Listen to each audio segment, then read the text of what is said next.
Welcome back to High Stakes. Elevate your game by subscribing to our channel so you never miss our daily content. For exclusive access to our premium betting picks, join our Patreon. Find the link in the comments section below. Stay ahead with High Stakes. Chicago Cubs vs. Colorado Rockies. Chicago enters its series with the Rockies with a record of 75-71 and are 5 games out of a wild card spot. The Cubs won 2 of 3 games against the Los Angeles Dodgers to win the series. Chicago will be starting right-hander Jameson Taillon, who's 10-8 with a 3.94 ERA, while in his last start, he went 6 innings, allowing 1 run against the Yankees. On the road this season, Taillon is 4-4 with a 4.72 ERA. Chicago has a team ERA of 3.78, which ranks 9th. Chicago's playoff hopes are likely over, but this is still a good spot to take the Cubs on the ML here. Taillon has been solid this season, and as of late, he has been pitching fantastic. Taillon should be able to limit the Rockies' offense, which is one of the worst in the MLB. Meanwhile, the Cubs' offense has hit Freeland well in his career. Expect the Cubs' offense to hit Freeland well and Taillon to silence the Rockies' lineup here. Take the Cubs on the money line. The under is a good spot in this game as both starters have pitched well as of late, while both offenses are below league average. Taillon should be able to carve up this Rockies offense to help the under cash.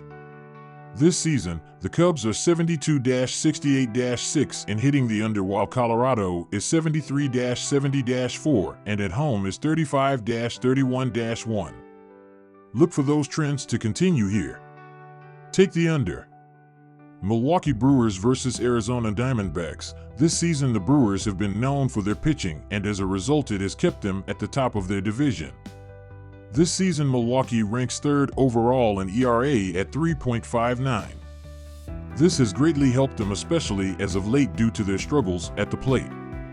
The Brewers in their last 10 games have a batting average of only .186, and this may be because they feel comfortable resting some hitters as well as not trying as hard as they will come October. Yesterday we saw pitcher Freddie Peralta go 5 innings in which he allowed 6 hits and 1 run. The Brewers would be trailing from Peralta's 1 run allowed in the first inning until the 4th inning, where Rhys Hoskins homers to left field with a man on base, resulting in 2 runs that would allow them to win the game. Milwaukee without that homer would have been in trouble, as they posted a batting average of .194 against Arizona yesterday. It is likely we see less and less of the starting lineup as we go into the end of the regular season for the Brewers, unfortunately continuing this lack of production at the plate. The Arizona Diamondbacks have a record of 7-2 in the second game of a 3-game series at home in which they lost Game 1. The Diamondbacks also have a record of 7-3 in their last 10 games against the Brewers. Milwaukee is starting a rookie pitcher on the mound, and I believe the Diamondbacks are going to get revenge after not being able to score yesterday against Brewer pitcher Freddie Peralta. Arizona is going to look for a home win against a conference rival. I am taking the Arizona Diamondbacks on the money line. In Game 2 of a 3-game series on the road in which the Brewers have won the first match, the total has gone over 8.5 in all 11 matches. The Arizona Diamondbacks have an over-under record of 7-3 in their last 10 games. Brandon Pfaadt in his last 5 games has an ERA of 6.91. While I do believe that Arizona will score runs against the rookie pitcher for the Brewers, Tobias Myers, I also believe that the Diamondbacks themselves are going to allow runs thanks to the instability of Pfaadt, even if the Brewers are struggling at the mound. I am looking toward the over at 8.5 runs. San Diego Padres vs. San Francisco Giants. The Padres were defeated by the Seattle Mariners in their most recent contest, losing by a score of 5-2. Fernando Tatis Jr. hit a solo homer in the effort, while Xander Bogaerts also chipped in an RBI. The Padres managed only 4 total hits on the day and only 1 walk. Michael King had a solid outing with 5 innings of work and gave up only 1 earned run, striking out 6 and walking 2 in the process. The bullpen behind him, however, could not lock it down. San Francisco fell to the Brewers by a score of 3-0 in their latest contest. Jair Encarnacion had 2 hits on the day, while the entire team managed only 5 total hits. Lamont Wade Jr. was the only other player to get on base more than once in the effort. Hayden Birdsong threw 5 shutout innings with only 2 hits surrendered to go with 4 strikeouts and 1 walk. Unfortunately, the bullpen gave the game away in the 7th and 8th innings to seal the deal.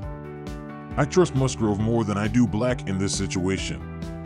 Until that last start against the Giants, Musgrove was cruising with a stellar ERA. Mason Black is still getting his feet wet in the majors, and the Padres have a better offense. San Diego has much more to play for with their playoff spot somewhat on the line. San Diego has been the better team all year, and they are bound to win after losing their last 3 or 4. The Padres have been the better bet all season, so I'm sticking with them. Neither pitcher had a good start in their last appearance against the opposing team. Mason Black hasn't showed that he can't be an effective starter thus far, and I expect the Padres to take advantage of the rookie as the more desperate team. These two squads have hit the over in 6 of their last 10 meetings, and both teams have hit the over in the majority of their games played this year. Both teams are averaging well over 8.5 runs per game between themselves and their opponents, and San Diego is 5-3-2 in their last 10 overall on the over.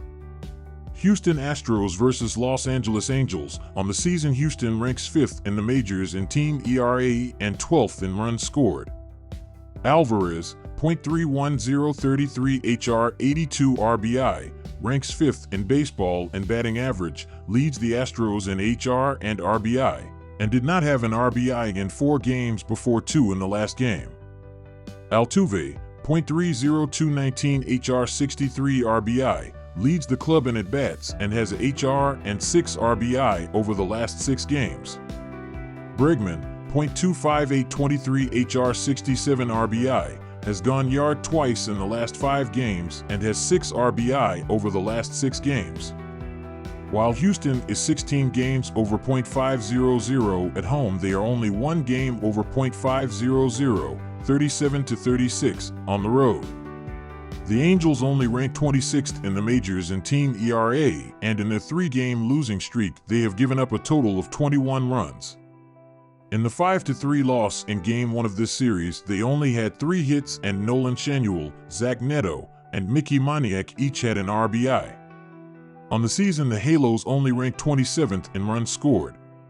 Neto, .25421 HR 71 RBI, leads the team in batting average and RBI and has 4 RBI over the last 3 games. Taylor Ward, .24623 HR 67 RBI, leads the club in HR and has 2 RBI and 3 RBI over the last 6 games. LA has been beset by injuries this season and are 3-4 in 7 games facing the Astros. The Astros have won 2 in a row and are in good shape for yet another playoff run, while the Angels will miss the playoffs again. Houston took Game 1 of this series and are 4-3 in their 7 games on the season facing the Halos. Verlander was shelled in his worst outing of the season in his last start and has struggled badly in his last 3 starts. He did not pitch well in his lone start against the Angels, where right after he missed 2 months with an injury. The injury-depleted Angels have struggled all season, but they will get to Verlander in this game. Anderson has been up and down in his last 4 starts and had 1 good one and 1 pretty bad one in 2 facing the Astros this season. He will be pretty good, and that will be enough with Verlander continuing to struggle, and LA will take this game as the home underdog. Take the Angels to win. Game 1 of this series went under, but I am leaning towards the over in this game. The Angels only rank 27th in the majors in runs scored, but they will get it done at the dish in this game facing a struggling Verlander. He gave up a season-high 8 runs in his last start and has given up 17 runs in his last 3 outings, where he only lasted 12 2/3 innings. Anderson has been up and down as of late, giving up 2 runs in 2 of his last 3 starts and at least 4 runs in 2 of his last 4 starts. He will be pretty good in this game, but he and the Halos bullpen will give up some runs. This game will be a higher scoring affair, so the over is the pick. Take the over 8.5 runs.